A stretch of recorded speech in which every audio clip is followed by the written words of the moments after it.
Good morning, Rams fans. We're creeping closer, creeping a little bit closer. We had the first game last week, the last game this week.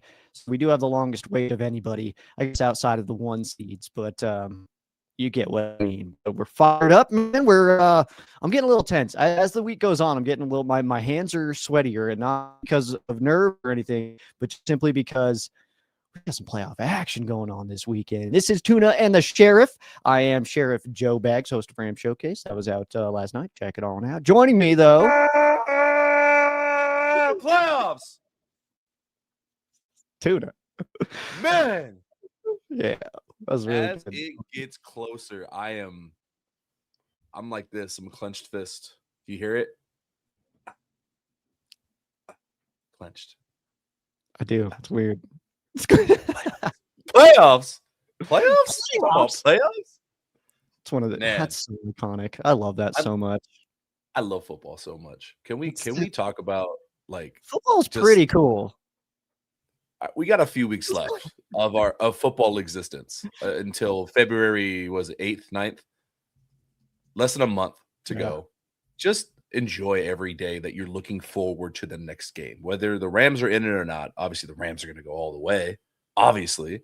But they get to go and play in cold weather. Like I know we talked about it yesterday, but that's like waking up Thanksgiving morning. It's cold. It's like, hey, let's go toss the pigskin around. Let's go get a little numb on the forearms. Let's go make bad decisions. Roll an ankle in a pothole.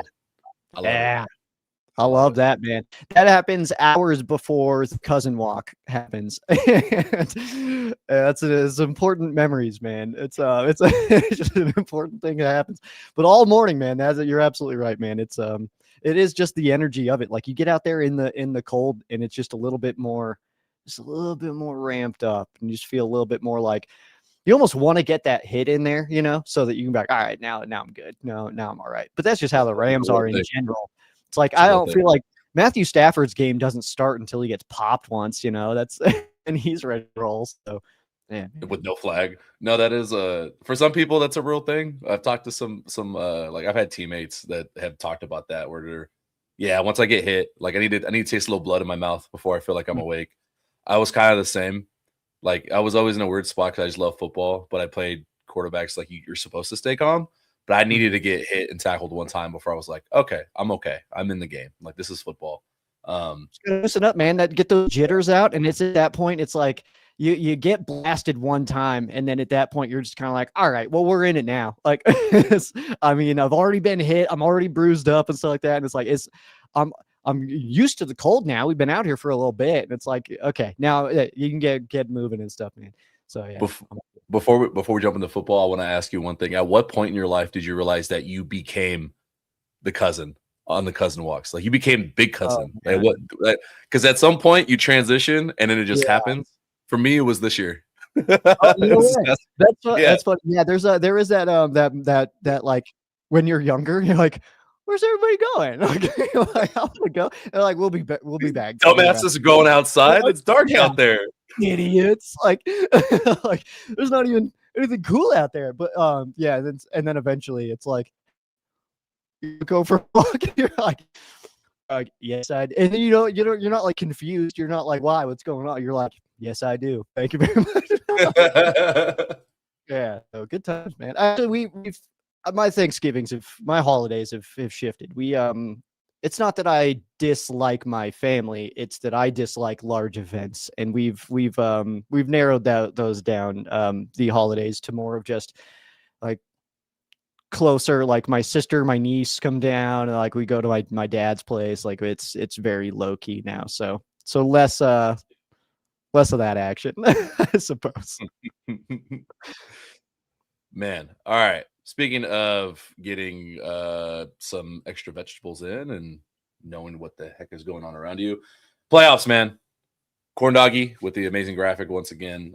Tuna and the Sheriff are officially in the Corn Doggy universe, which is super awesome. The Tuna is. No, we're part of this ride, man. Corn Doggy knows who Sheriff Joe Baggs is. But where's Joe Baggs' graphic? I want to be cartooned. We can make it happen. We can make Corn it happen. Doggy.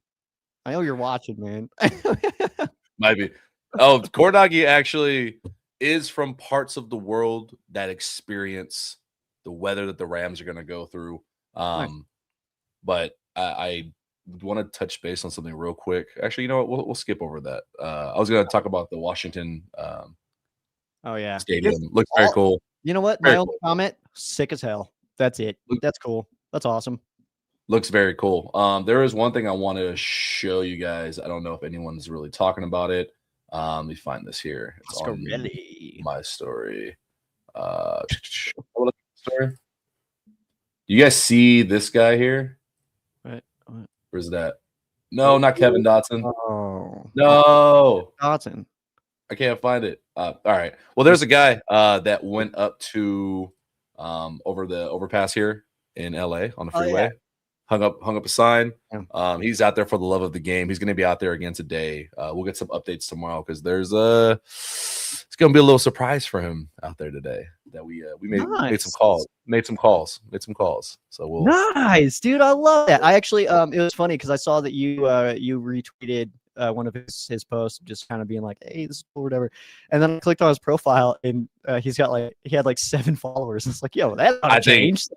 No, I think he made his account seeing that a lot of people were talking about it on Twitter. I reached out to him, found him on Instagram, and I think a lot more people are gonna know who he is after today. So very excited. I love that, dude. That is absolutely phenomenal, man.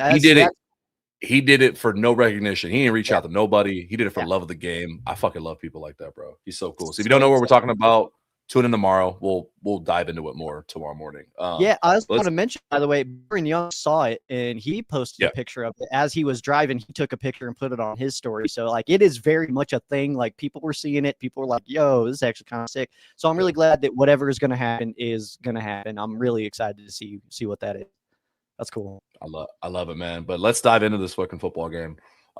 Big news, Kevin Dotson. I think he's back. They haven't said it officially. The fact he's doing press conferences usually don't make guys available when they're just, that's not the Ram style. Looks like he's gearing up, barring a setback. Everyone knock on the largest wood product that you have in your house. No pun intended. But I think Kevin Dotson's back. His big thing was it hurt not being out there. I know some Seahawks fans are taking some stuff out of context because he mentioned the getting stepped on. If you watch the clip, he's talking about, I was hurt before, didn't really even notice it because he was in pain. His boys stood up for him. And in jest, he's joking, talking about, man, if I would have known, I would have gotten up and I would have done something about it. Like, I don't want to say what I would. Like, he's laughing. It's joking. And Seahawks reporters are taking a run with it, I saw. But Kevin Dotson coming back. He wants to get his get back. I think it's going to be really, really good for the offense. We're going to look a little different early on. Yeah, I absolutely agree. I kind of was trying to use the perfect metaphor yesterday on Ram Showcase. It did not work, but I was trying to say it's like Justin has not played poorly. It's just a drop off when you lose one of the best in the league. And my example that I used is like, if Drew Brees is your backup quarterback, but Peyton Manning is your starter, just because you're going to be okay. You're still going to feel that, like you're still going to feel a difference in the way that it's run. So that's the one that I ended up stumbling into. I feel like I could have done better, but that is exactly it. It's like, cause it's in that situation. Like if Peyton were to go down, it's like, well, we still got Drew Brees. We're going to be fine. But it's like, but we're also a little bit worse. Incredible. Not a lot, but we're a little bit worse. All right. So it's the same thing with Kevin Dotson. He's been playing like one of the best offensive linemen in the entire this year, and I think that I mean even Matt Stafford mentioned that in his press conference yesterday of just like that he's a mountain of a man. He's playing like one of the best in the league. So and everything about his style, his swag, his big old Guardian cap, and all that stuff. I mean, he's absolutely phenomenal addition to this Rams team. And it's kind of crazy to think about how we got him. It was after the final preseason game. Or was it before that final one? But either way, we added him real late via trade in the middle of the preseason. And that's absolutely phenomenal. So actually, Tunes, I'll put this up real quick. What you got? Just so that I can show. I see Muad'Dib doesn't know what to. I just want to share this. This photo. so that people kind of understand what we're saying. But I don't know what you're saying. Oh, there we go. Hold on. Boom. All right. So there we go. Oh, you found it. Thank God. Yeah. Thank God. It's funny. I opened Twitter and it was the top thing on there. So it's like, oh, hell yeah. So kind of easy. God. So this is what we're talking about, man. This is absolutely phenomenal. I love this kind of stuff. Yeah. Dude, I would have honked so hard. Like it's simple. I mean, it's homemade. That's what you want. Like, dude, like legit. He if you go to his Instagram account, he posted a reel like he was doing it, but it's not even like it's like middle of his reel that he's doing it. Like when it starts, you think that he's also just seeing it and recording it. Oh, cool. He straight up like didn't even tag people. People happened to find him, and someone else that took a photo. This Greg Beecham. That's the one that blew up. This post right here. Not even the guys who did it. And enough of us found it now. It's getting around. But yeah, so somebody got back to me. They're gonna make contact with him hopefully today, if not tomorrow. So awesome. His face will get around, and I'm very happy for him because fans like that, like a lot of people do stuff like this, but to go out of your way, like for the love of the game, is really really cool.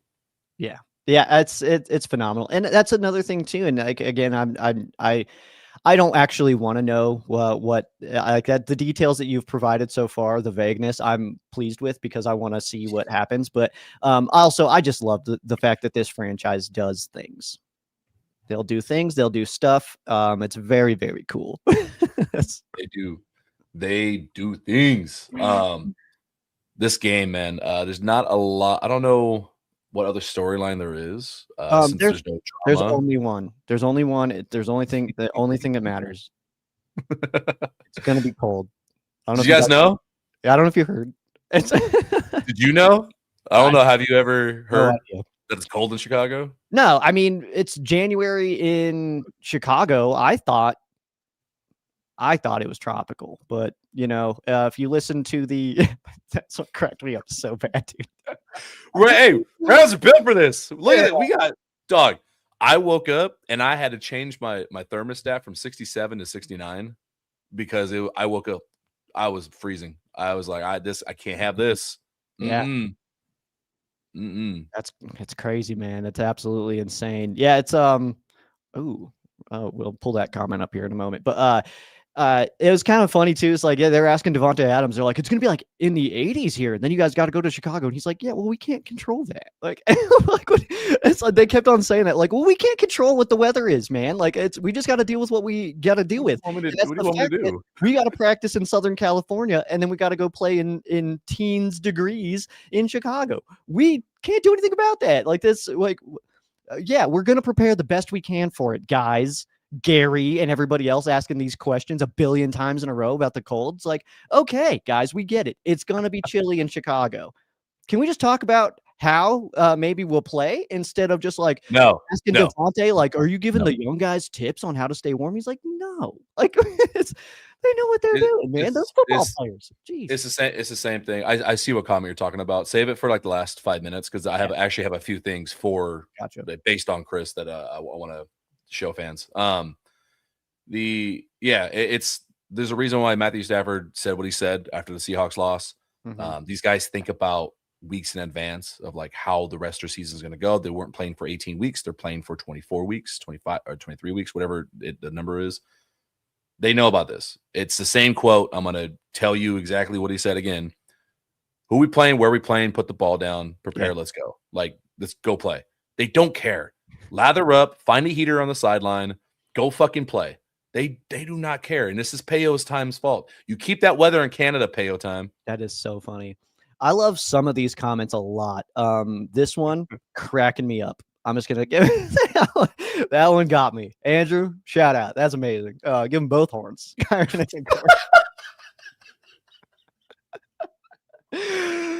That one got me. I didn't get it until you said it with that voice inflection. Give them both horns. Oh, crack me up, man. That's good stuff. That feels like something I would have said for years now. That's good. That's good. That's a good one. Hot in my apartment. Holy moly. That's a good one. Is it hot or is it up, or is it just these coaches? Is it just He's Sometimes sexy coach. Rudy in the morning is chilly and turns on the heat way too much. Well, that's what I was feeling right now. I was almost sweaty. So actual football, real football. Yeah. I want to talk to you about this. I think the main actual storyline, apart from like, oh, how are they gonna figure out how to throw when it's a stone, is which team can play more than just 15 minutes of football. Because both these teams clearly can turn it on in the fourth quarter. Mm-hmm. Both, like, we know the Rams can score at will. And I think if the Rams score at least 30, 31 points a game, they will beat everyone down the road. But who can play better in the middle of the game? Like, you saw what both these guys did. The world saw fourth quarter comebacks. I would say Chicago's is wilder, obviously. Caleb Williams is wildly entertaining. I'm not a Caleb hater. People bag on the acrylics. I mean, that's fashion, baby. Like, I live in LA. Like, I could go get my fucking nails done right now and not bat an eye. I don't care. He's flashy. He's exciting. That throw he made in the fourth quarter is a problem. Like, that shit scares me. But at the end of the day, both got clutch QBs. If the game is tied and whoever has the ball last, I'm biting my fingernails. How do you take this? I know I just word vomited a lot. You're gonna bite the acrylics right off if it's close, dude. Go see my lady and get him retouched up. Yeah. So ultimately, man, I kind of feel like the more as this game or the week goes on, and the more that I kind of study this matchup and stuff, I think it will be decently high scoring, but I think we'll enter the fourth quarter pretty low scoring. And I think that the fourth quarter is where both teams are going to be like, all right, time to play some ball. And I think we're going to see that happen. I really do. I think that we're going to see maybe a 10-13 entering the fourth, but then a final of 33-30 or something like that. It's haymakers. Yeah, exactly, man. So I'm excited for that, but it really does feel like the way that this game is kind of setting up is that both teams very much seem like, because we haven't played this year, and then also I know we played last year and stuff like that. I get that, but this is very much a new era of the Chicago Bears. I use the example of we can't really look at that anymore of previous Bears games that we've had, because it doesn't really matter. It's trying to talk about a 2017 Rams game by comparing to the 2016 game that we had against that team. It's well, that's irrelevant entirely. This is a new vibe. So for the Bears, with Ben Johnson coming in, that is obviously a new regime. So I think that for the bulk of this game, especially the first half, I think that we're going to see a situation where both teams are kind of trying to feel out what they can attack. And then the fourth quarter is where they're going to know what they want to attack and actually take those shots. So that's kind of where I'm seeing it. You raise a good point with the history. Mm-hmm. There's times they bring up stuff, and it's even in favor of the Rams too. It's the Rams are 10-1 when they play at 3 p.m. when the sun is in waxing. It's it doesn't. What does that do? That's just the sun is in waxing, or the moon, whatever. What are you gonna do about it? That's crazy. It doesn't make sense. But there's things that do matter, like when they talk about McVay's record versus Dennis Allen defenses, because that has precedence. We've seen McVay struggle against McFangio defenses or Stafford as well. Those things matter because they're actually football and it's on the field. Yeah. It's quantifiable. It's a real thing. The weather crap, and the history stuff, that's irrelevant to what's actually happening on the field. That's not film based. I don't care. It doesn't make sense. Muad'Dib called you Luna because you don't know the moon instead of Tuna, and I think that that's hilarious. Luna? What does that mean? That's lunar is moon or whatever. Yeah, you get it. I know don't act like you don't know my last name. I'm done.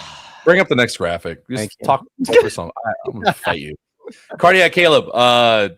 This number right here. This is the one that's funny to me, because you'll watch Muad'Dib. I know it's my last name. I know what it means. We're gonna give Tuna a lesson today. It's gonna be good. I'm gonna mute myself. This percentage, he hovers under 60% all season. He's had a few games where he's at around 50.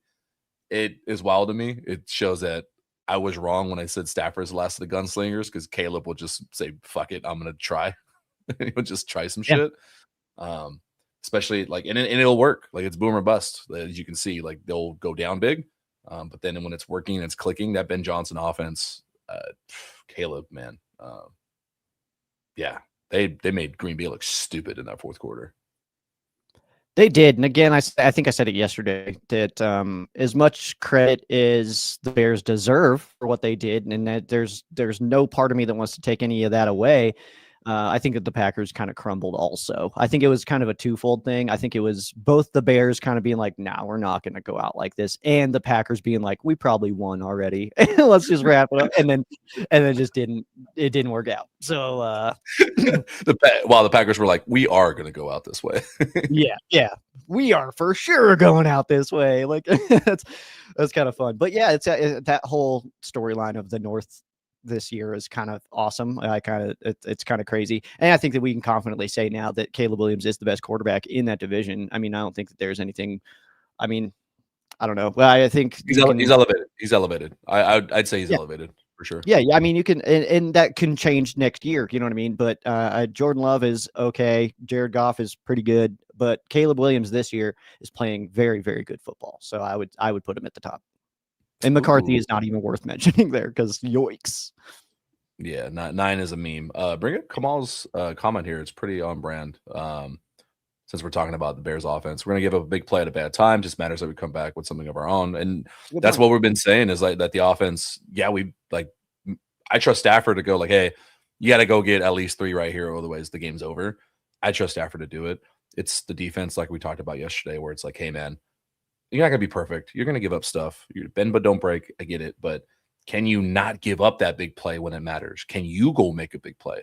Yeah. Rather than like if Caleb's going to try that shit again where he rolls out and makes a one-in-a-lifetime throw, can you intercept it? Can you sack him?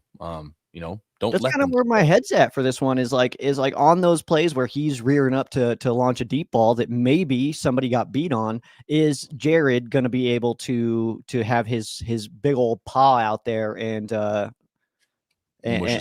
yeah, or hoof, I should say, because of the to just get his hand on that arm of Caleb just a little bit, just to kind of ruin that pass, and that can change the trajectory of a throw by 30, 40 yards if done right. So I think that ultimately it is going to be one of those where it's going to be a big play here, big play there, big play here, big play there, and then it's just timing of when those big plays happen. And defense is going to be huge in this game. I truly think that this game you will be able to look at who won the turnover battle, and that will be the victor of the game. I really do believe that. I agree with you, man. I'll pull up the red zone numbers tomorrow. We'll talk about that because I do think it could be a bend but don't break. I think they just have too many like fun weapons that people don't talk about. DeAndre Swift, I watched him all year. I had him on fantasy, so I watched him. I was like, damn, like Swift is like people wrote him off, and no one ever talks about him. But I would put him as a top 10 back. He's been very reliable, a lot faster than I remember too on a lot of his plays. And then they got this guy too, Colson Loveland. Talk about him just briefly. There was a point in that game when I'm watching Green Bay. I can't remember if it was the end of the third or start of the fourth that kicked off the comeback. He was getting every pass. And even the commentator mentioned it's like Caleb Williams has stopped spreading the ball around because nothing's working. I'm going to number 84 and you can't stop us. And I think the only reason he didn't get a touchdown on one play at the start of the fourth was because he was just gassed because he had caught like 4 passes in a row. Like he took them down the field and he missed. He had to take a breather. This rookie tight end, man, he's looked really damn good. Really good.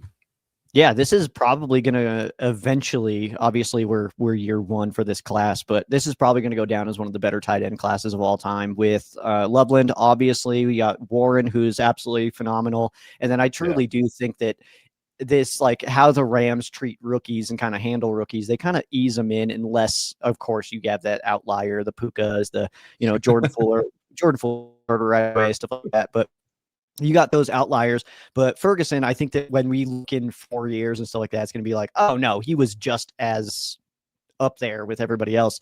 He was just in a tight end room with, 3 other monsters.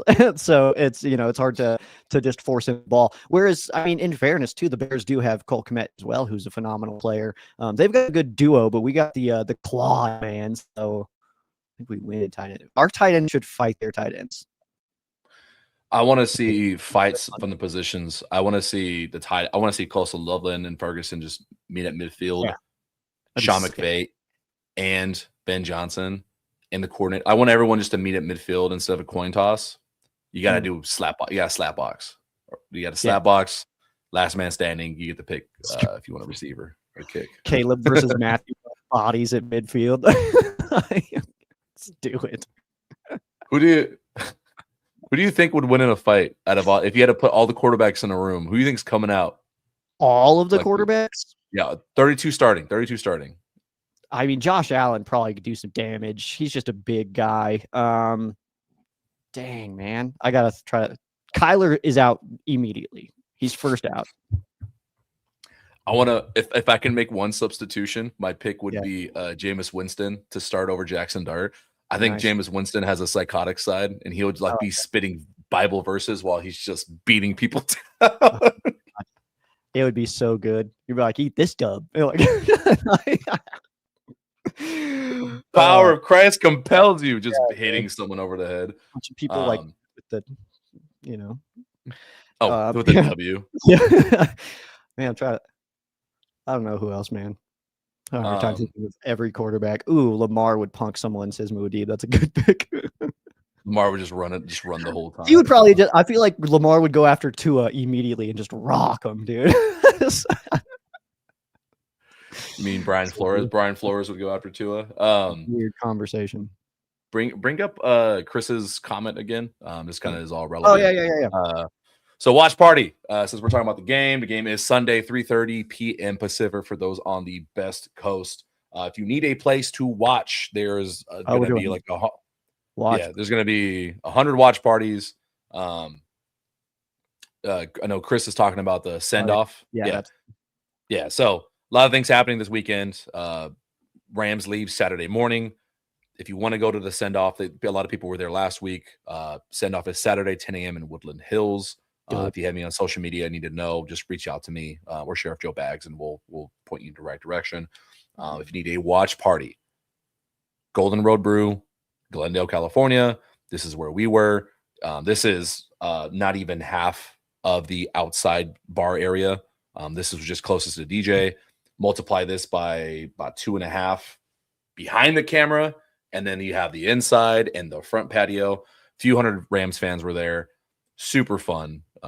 I would highly recommend you guys get there early if you want to get a good table. And this moment I'm proud of because everyone was stressing. Look, stressing. That goober in the middle. Dog. What a goob. Dog. Calm in the pocket. Calm in the pocket. Tuna only goes to Rams watch parties to practice his stoicism. Actually, no one knows that. I'm a philosopher, bro. What can I say? No, it was very vindicating, telling people to relax and being right. The excitement in this photo is legendary. I love her reaction. That's amazing. I love that. That excitement is real, bro. And the guy next to me, I don't know his name, but you see how excited he is. But look at at him over here. Oh man, that's really cool. I want to just a little bit of breaking news here, I suppose, is that we did just get an announcement of Ejiro Evero, a former Rams coach and current Panthers defensive coordinator, is getting an interview for the Steelers job. Interesting. And Harbaugh to the Giants is crazy. That's nuts, man. I didn't expect that. Harbaugh to the Giants. I hate that I opened up Twitter and don't do it. It's unrelated, but we're at the end of the show. I mean, that's important. But I open up Twitter and the first thing I see is this stupid face. It's Ryan Gosling, just as Beavis and Butthead in the SNL skit. Naturally. That's incredible, actually. Have you seen this skit? No, I have not. It's hilarious. Like it's supposed to be a serious debate one-on-one, and there's two different guys in the audience that literally look like Beavis and Butthead, and they're oblivious to it. It's not intentional. They're like, what? I love that. I just watched. I got a tip on an old skit from Eddie Murphy where he did his day as a white man, and that's the funniest thing I've seen in so long. I don't remember that. I'll send it to you. That's so funny, bro. It's like he goes in to buy a newspaper. The guy's like, "What are you doing? Just take it. No one's around." Like, Yeah. that was cracking me up, man.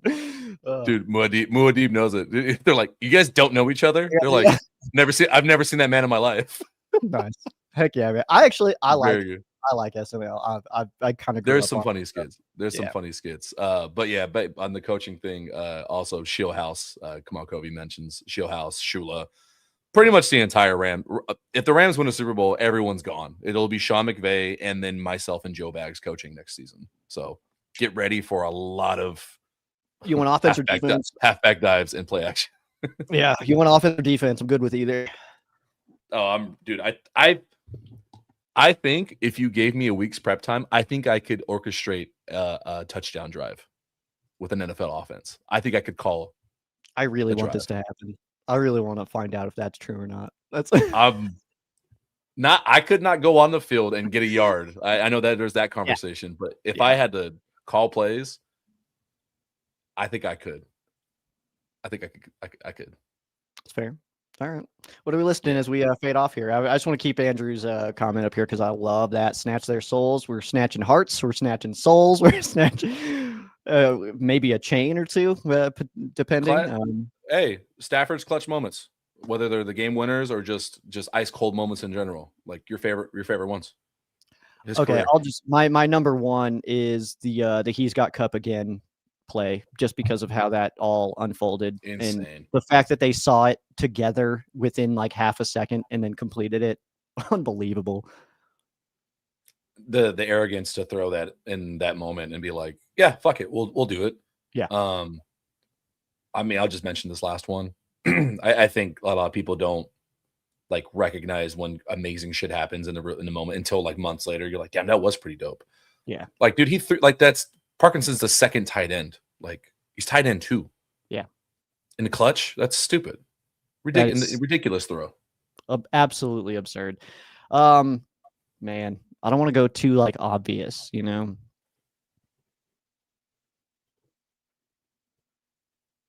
Oh yes, I'm just gonna do it. I'm just gonna go no look Super Bowl. That's just clutch as hell, man. God.